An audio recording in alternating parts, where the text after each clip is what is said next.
This is the BBC.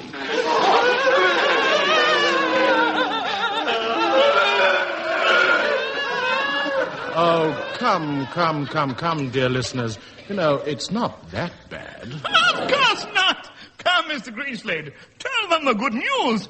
Ladies and gentlemen, we have the extraordinary talking-type wireless Goon show.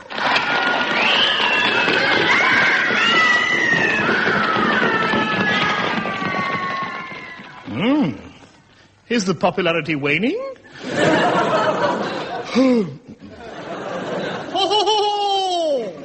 Fear not, Neddy lad.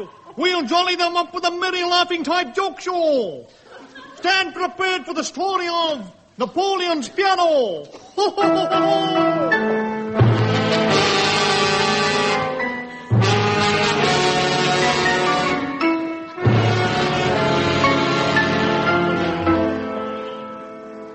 Napoleon's piano. The story starts in the bad old days.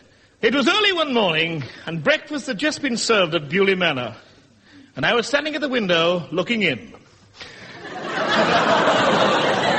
With the aid of a telescope, I was reading the paper on the breakfast table when suddenly an advertisement caught my eye. It said, "Will pay anybody £5 to remove piano from one room to another. Apply the bladder's harpier pipe at once." In little of no time, I was at the address, and with the aid of a piece of iron and a lump of wood, I made this sound. Sapristi knuckles. When I heard that sound, I ran downstairs, and with the aid of a doorknob and two hinges, I made this sound. Good morning. My name is Neddy Seagoon. What a memory you have. Needle naddle no. I've come to move the piano. Come in.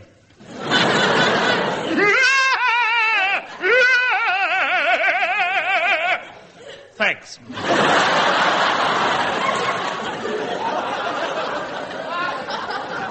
You must excuse my filthy hands, but I've just been washing my face.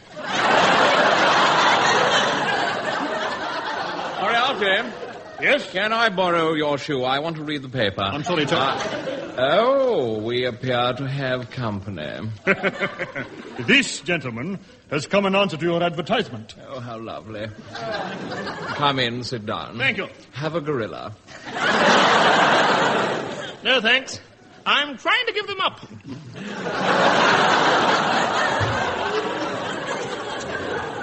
Splendid for you. Now, Neddy, here's the money for moving the piano. There you are, £5 in fivers. £5 for moving a piano? This is money for old rope. Is it? I thought you'd have bought something more useful. No. I have simple tastes. Now, where is this piano? All in good time, laddie. Now, first, will you sign this contract, in which you guarantee to move the piano from one room to another for £5? Of course I'll sign. Have you any ink? Here's a fresh bottle. Gad, I was thirsty. Sapristi indelible. Do you always drink ink? Only in the meeting, Stevens. Now, Neddy, please just sign the contract. Certainly. Neddy Seagoon. AGG. What's AGG for? For the kiddies to ride on.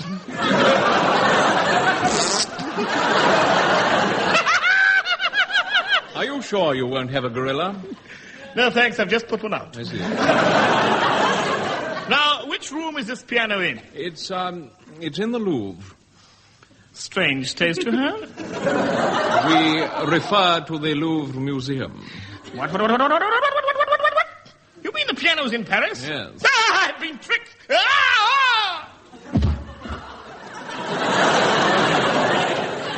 For the benefit of people without television, he's fainted.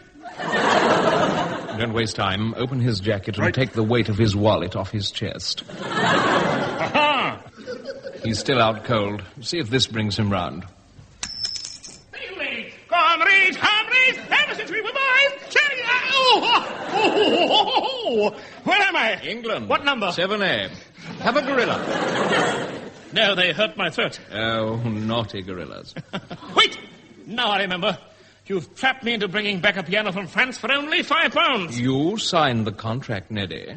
Now get that piano or we sue you for breach of contract.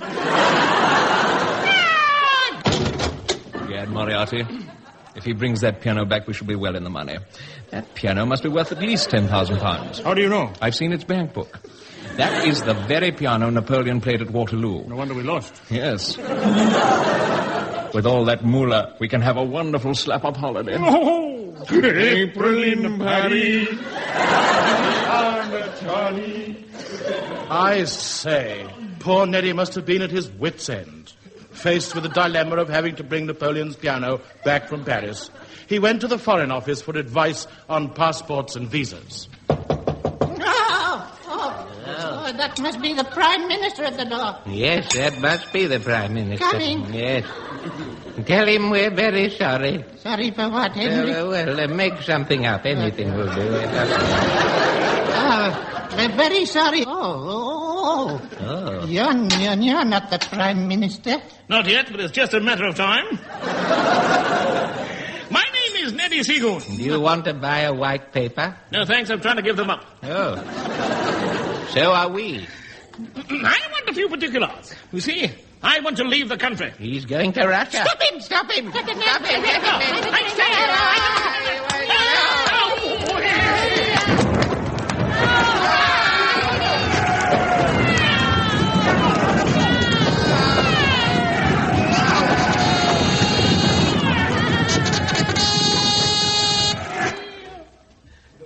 Are you threatening me?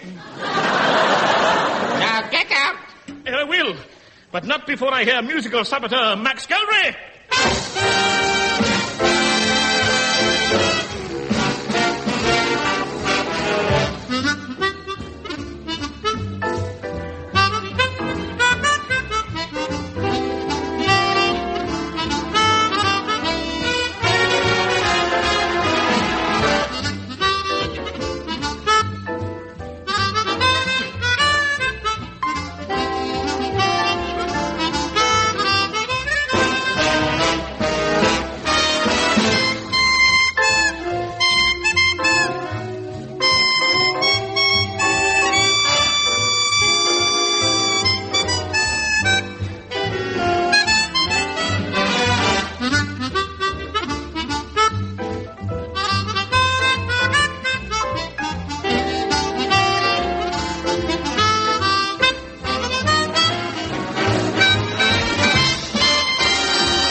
Seagoon was confused. He's not the only one.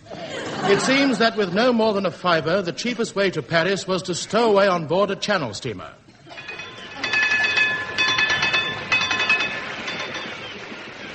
Down in the dark hold I lay, alone. So I thought. I talk to the tree. That's why they put me away.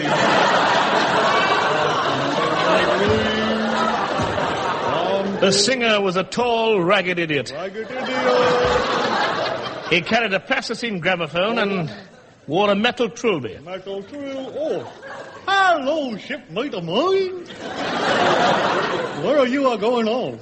Nowhere. I think it's safer to stay on the ship until we reach Calais. Yeah. Hey, you going to Calais? Yes. What a coincidence. That's where the ship's going. Ain't you lucky? Everything's going to be fine. Here. Have a gorilla.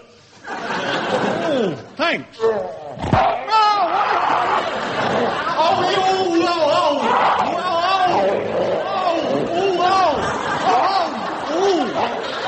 Hey, these gorillas are strong.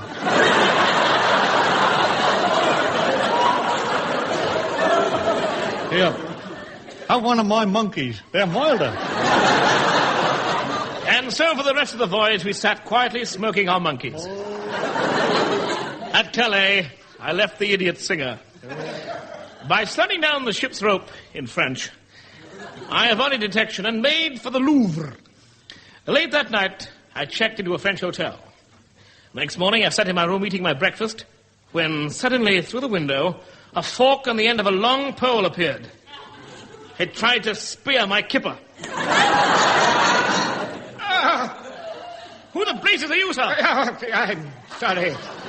I was, fishing. Fishing? Fishing? This is the 34th floor. Oh, the, river must have dropped. Who are you, sir? I've got it on a bit of paper here.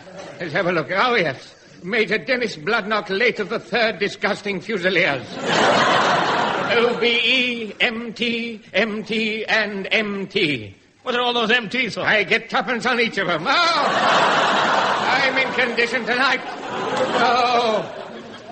You're acting suspiciously suspicious. I've a good mind to call the manager. Call him! I am unafraid. No. Why should I call him? Then I will. Manager, throw this man out. Now for breakfast.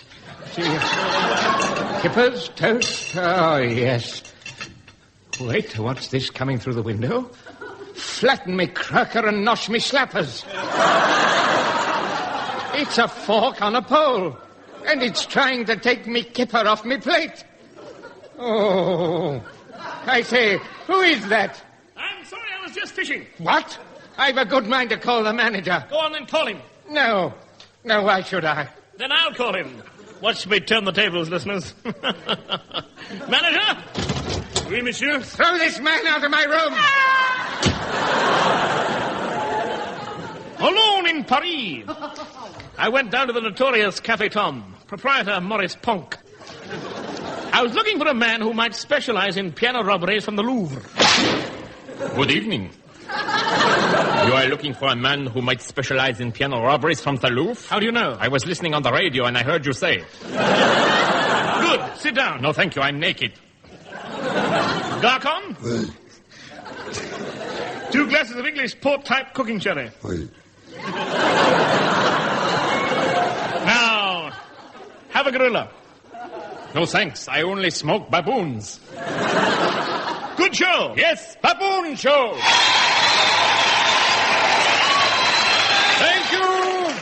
Thank you. And now back to the plot. Yes, this piano we must steal. It's the one Napoleon played at Waterloo. Steal? That will be a very sticky job. Why? It's just been varnished. The German joke, yeah? The English silence. No, Mr. Sneezegroin. Meet me outside the Louvre at midnight on the stroke of 2. What time? When the clock strikes 12:20. Bob and Elf Wiedersehen. Be a line. True to my word, I was there dead on 3. You're late. I'm sorry, my legs were slow.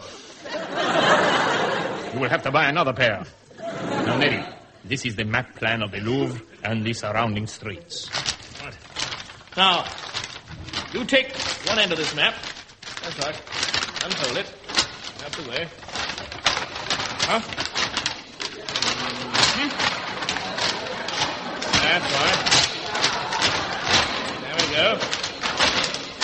Yes. Mm-hmm. Keep going. Yes.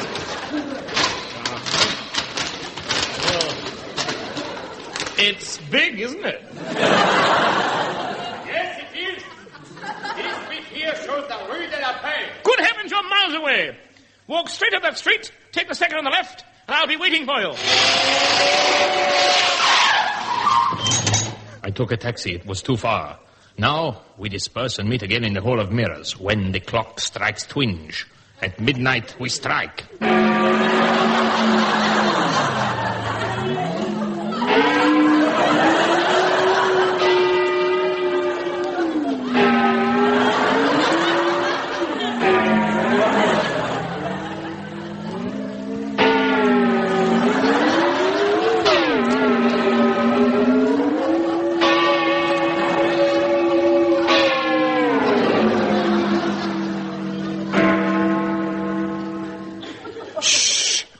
Is that you, Goon? No, it was the clock.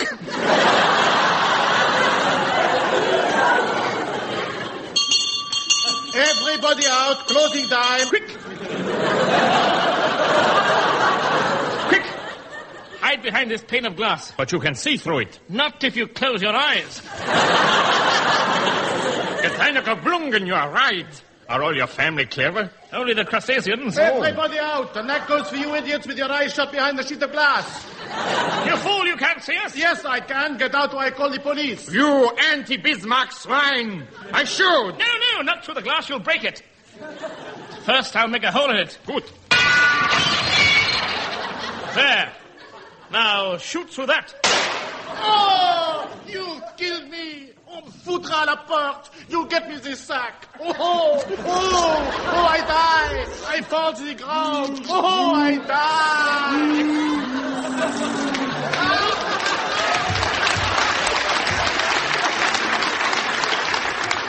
Never mind water. Swallow this tin of Life-O. Guaranteed to turn you to life. Forward, Ray Ellington.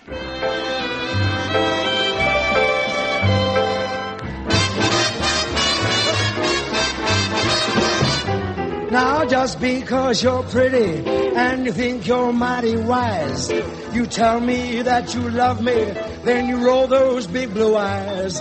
When I saw you out last week, your eyes were turning black. Why don't you find the guy that beat you up and ask him to take you back? Don't roll those bloodshot eyes at me. I can tell you've been out on a spree. It's plain that you were lying when you say that you've been crying. Don't roll those bloodshot eyes at me.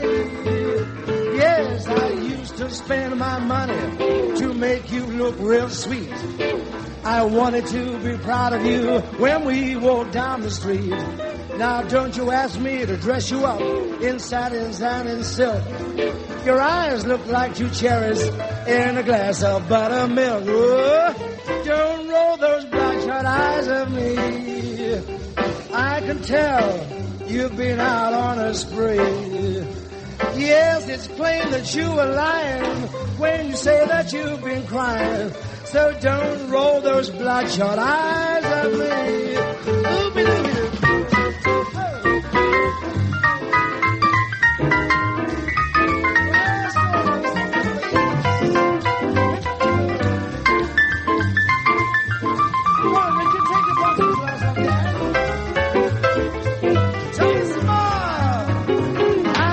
Our little romance has finally simmered down. You should join a circus. You'd make a real good clown. Your eyes look just like a road map, and I'm scared to hold you close. You better shut your peepers before I close them both. Oh, don't roll your bloodshot eyes at me. Ooh, I can tell you've been out on a spree. It's plain that you were lying when you say that you've been crying. So don't roll your bloodshot eyes at me. Drink to me only with your eyes. And don't roll your bloodshot eyes at me.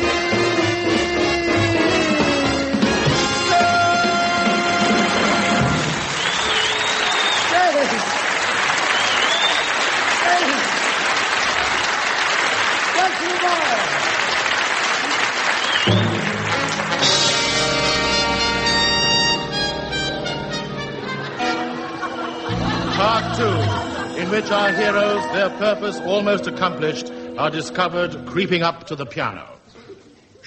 Eddie, there is someone under Napoleon's piano trying to lift it by himself. He must be mad. I was right. Eccles, what are you doing out after feeding time?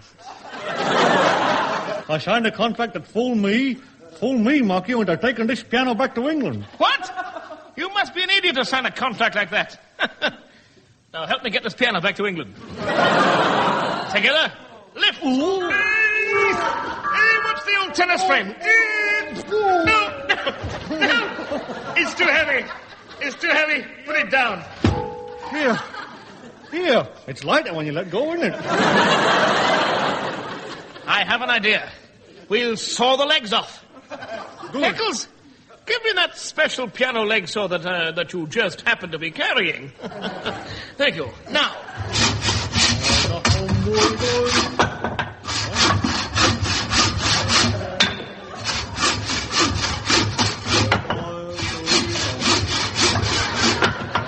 There. I've sawn off all 4 legs. Strange. The first time I've known of a piano with 4 legs. Hey, I keep falling down.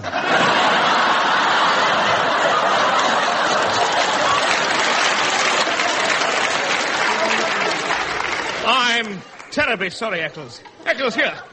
Swallow this tin of Lego, the Wonder Leg Grower. Recommended by all good centipedes. They managed, by sweating and struggling, to get Napoleon's piano into the cobbled court. Which is more than Napoleon ever did. Halt! Hand over the piano in the name of France. Bladnock, take off that kilt. We know you're not French. One step nearer and I'll strike with this fork on the end of a pole. You do and I'll attack with this kipper.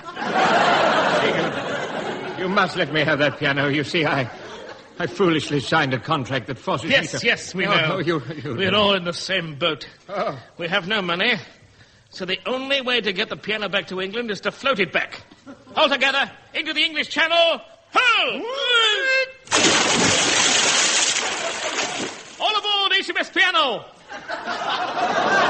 Cast off!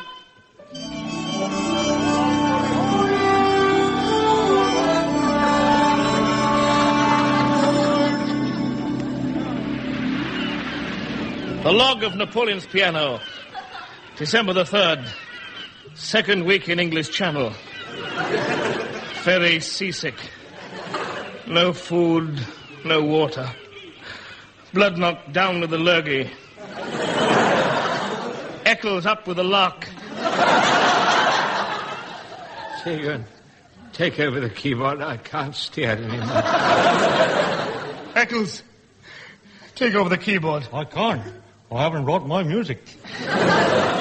You'll just have to bust for the next 3 miles. Wait, great galloping crabs. Look in the sky. It's a recording of a helicopter.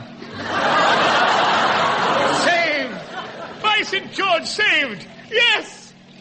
For those of you who haven't got television, they're lowering a man on a rope. Yes, it is I,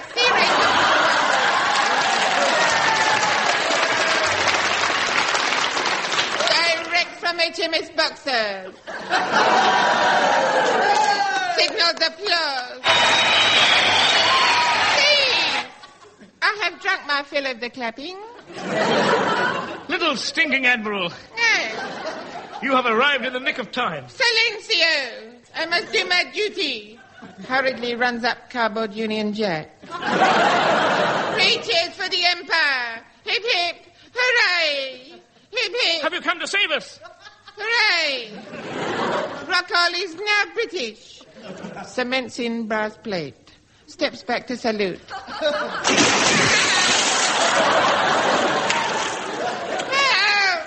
I'm in the dreaded drowning tide water. Here, grab this fork on the end of a pole. It's got a kipper on. Yes. You must keep your strength up. But I'm drowning. There's no need to go hungry as well. Take my hand. Why? Are you a stranger in paradise?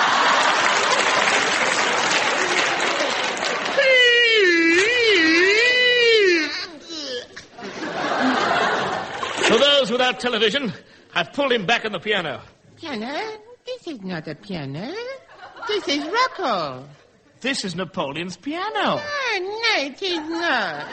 It is. No, it isn't. It's Napoleon's piano. No, this is Rocco. We have took it because it is in the area of the rocket testing range. Rocket testing range? I've never heard so much rubbish.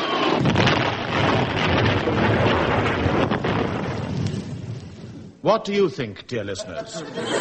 Were they standing on rock all, or was it Napoleon's piano? Send your suggestions to anybody but us.